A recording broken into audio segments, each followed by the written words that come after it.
This is the newly redesigned Sigma 20mm f1.4 art lens for the Sony full-frame E-mount cameras. And actually, Sigma just dropped two new lenses today, this and the 24mm f1.4 art, which is also newly redesigned for the Sony E-mount. That lens will be in a separate video. Alright, let me go ahead and give you the Jason Vong Quickie Wiki. First off, do not buy the wrong 20mm. Sigma has a version that was designed for DSLR and later re-released converted copies to fit the Sony E-mount. While optically it was fine, autofocus performance was definitely not up to snuff. The new redesigned one not only has better autofocus performance, but it is also significantly smaller and lighter compared to the DSLR version, 630 grams versus 950 grams. The best way to tell them apart is that the new one has an aperture ring and the old one has a focus distance indicator right dead at the center. Now, if you're a fan of the previous 20mm and have moved on to the mirrorless system, you might want to consider picking this new one up if at any point you found the old one to be too gargantuan at times. Personally, I bought that one ages ago and ultimately had to return it because it was just too darn massive. And because it's much smaller, you can now attach 82mm filters to the front, whereas before, you cannot due to the bulbous lens element. With all that being said, there are lighter 20mm in the market. Sigma themselves released a 20mm f2 a few months ago that's nearly half the weight for $699. And of course, Sony has their popular 20mm f1.8 G lens for a couple years now, and that's also nearly half the weight, but at $899, the same cost as this new Sigma 20mm. While the Sigma here has the 1.4 advantage and with it, noticeable bokeh difference when you view them side by side, at the end of the day, I'd still recommend the Sony 20G for most use cases just because of the weight alone. Especially if you're vlogging, you might want a lens that's not too front heavy. But if you do a lot of astro and/or really need that f1.4, rest assured, the new Sigma 20mm art will also keep up well in performance. So let's start off with the look and feel first. Without the lens hood, the 20mm doesn't seem as big. When attached to the body though, you will feel a slight drag on the front, but again, miles better compared to the DSLR version. Immediately, the biggest distinction from the previous iteration is the aperture ring, which we are now seeing more commonly in mirrorless lenses. There's a toggle that makes it click or clickless, and an aperture lock button to prevent getting in or out of A mode. Being an A on the ring means, hey, you're awesome.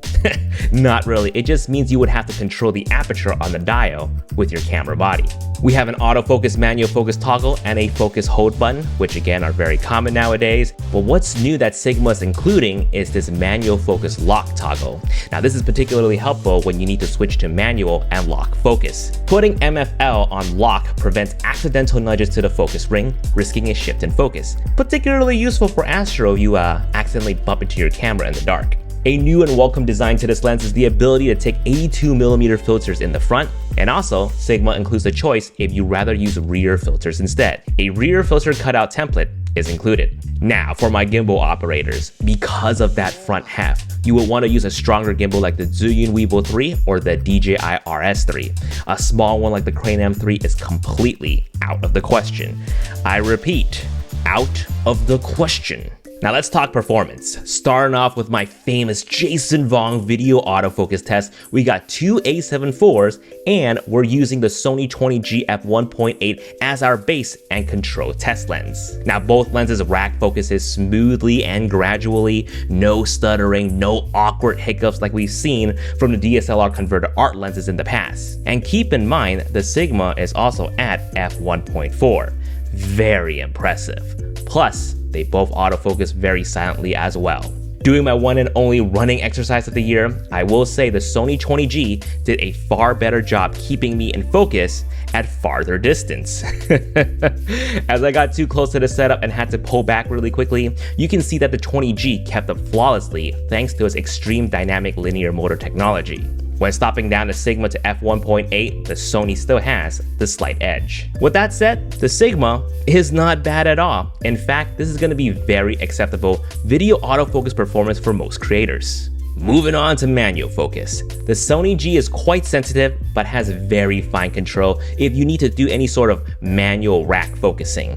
The Sigma, on the other hand, has a much larger focus throw. You will be twisting the focus barrel a lot if you want to see any changes. However, I did notice if you turn too slow, the focus on the Sigma will not change at all. Now, for my video users, both lenses will have some crazy focus breathing, and that's to be expected since these lenses here are designed more for photography and hybrid creators in mind, rather than just purely for cinematography. Now, the Sony 20G is a supported lens if you are using a Sony camera with breathing compensation, which will minimize the noticeability of breathing. And you'll find that in the lens compensation section in the menu. Speaking of which, Sigma recommends having these lens compensation all turned on, and they should be by default. Which brings us to image quality. As expected from the Art series, more of a contrasted look straight out of camera, incredibly sharp, really nice bokeh, especially at f1.4. You get that smooth glass look. Now, the vignetting is quite apparent at f1.4, but nothing a Lightroom profile won't fix once the lens and the update becomes available. When compared to the Sony 20G, both at f1.8, the Sony does exhibit less of that vignetting. Otherwise, both lenses' corner sharpness is just fine. No crazy distortion, and both exhibit nice starburst flares at the closer aperture. Overall, if you're a fan of Sigma art lenses, this is all nothing new. But if you're new personally, rest assured, you're going to be paying for great image quality.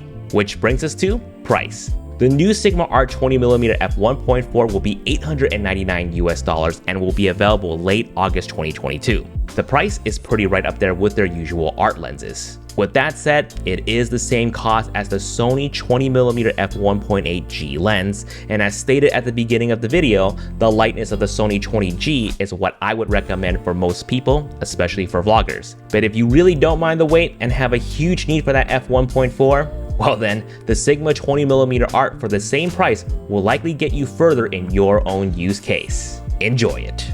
SquareSpace is an all-in-one platform to create beautiful websites. No coding knowledge whatsoever. Perfect for people like me because I just want to make YouTube videos for you guys and not have to worry about coding my entire website. Simply just select one of their templates to get started.